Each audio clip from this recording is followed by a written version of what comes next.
Akhirnya apa yang saya takutkan selama ini terjadi juga. Hari ini, rupiah anjlok ke 17.200 rupiah per dolar. Lebih buruk dari situasi krisis moneter tahun 98. Bagaimana tidak hancur? Kualitas pemerintah kita seperti ini. Sudah bodoh, anti kritik pula. Rakyat sudah berteriak-teriak bahwa dia salah jalan, bukannya didengerin. Dia malah memilih menyumbat telinga dan membungkam mulut rakyat. Kita lihat kemarin, Presiden Prabowo mengumpulkan beberapa pemimpin redaksi media mainstream. Ini adalah kebiasaan umum para pemimpin gagal, yaitu dengan membeli media dan mengontrol narasi. Jadi narasi berita akan dikondisikan semaksimal mungkin, agar semua terlihat baik-baik saja, walau kondisi realnya sudah hancur lebur. Lalu kemudian, dengan disahkannya RUU TNI, pihak Kemenhan langsung melakukan operasi cyber untuk membungkam suara kebenaran yang berpotensi membuat wajah pemerintah jadi tercoreng. Jadi seperti pepatah mengatakan, wajah buruk cermin dibelah. Belum lagi kenekadan Prabowo mempertaruhkan seluruh aset BUMN, yaitu 14 kuadriliun di meja trading dan antara. Alhasil IHSG hancur lebur, belum pernah separah itu sepanjang sejarah. Sampai-sampai transaksi harus dibekukan, karena pasar tidak lagi percaya dengan BUMN. Jadi semua memilih menjual sahamnya, dan membuat harga anjlok gila-gilaan. Setelah dibekukan beberapa saat, IHSG kembali dibuka. Dan apa yang terjadi? Ternyata semua market sudah menunggu untuk membuang semua saham BUMN yang mereka miliki. Jadi bayangkan betapa hancurnya ekonomi Indonesia akibat kebodohan pemimpin kita.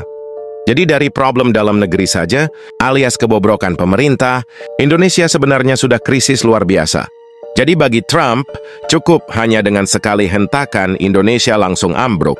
Ya, Trump menaikkan tarif ekspor Indonesia 34%, karena Prabowo telah lebih dahulu menaikkan tarif 64% pada produk Amerika. Aneh bin ajaib memang, sepertinya Prabowo sudah mulai pikun, terlalu nekat, melakukan hal-hal yang konyol dan tidak penting dengan resiko tinggi.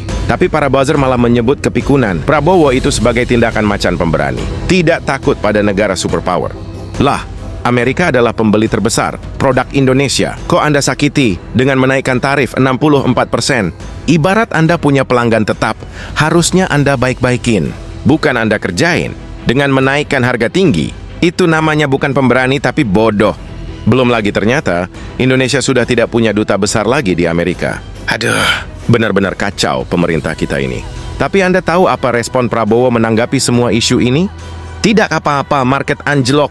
Toh rakyat kan gak main di bursa efek. Astaga, asli bikin geleng kepala.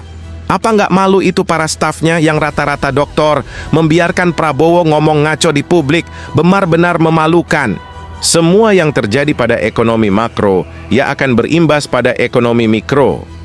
Jika market atas alias para investor membuang rupiah, sehingga anjlok ke 17.000, jelas masyarakat di bawah yang akan terkena dampaknya.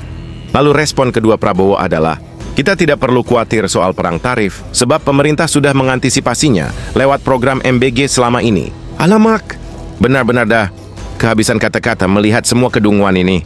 MBG saja hanya program antah berantah alias tak jelas. Makan serangga lah, makan ulat lah. Gaji para pengusaha catering saja sering terlambat, atau anggarannya belum ada lah. Entahlah, sepertinya tidak butuh 2030. Jika begini keadaannya, sebentar lagi negara ini juga akan karam. Lantas bagaimana menurut Anda? Apa yang bisa kita lakukan untuk selamat dari krisis ini?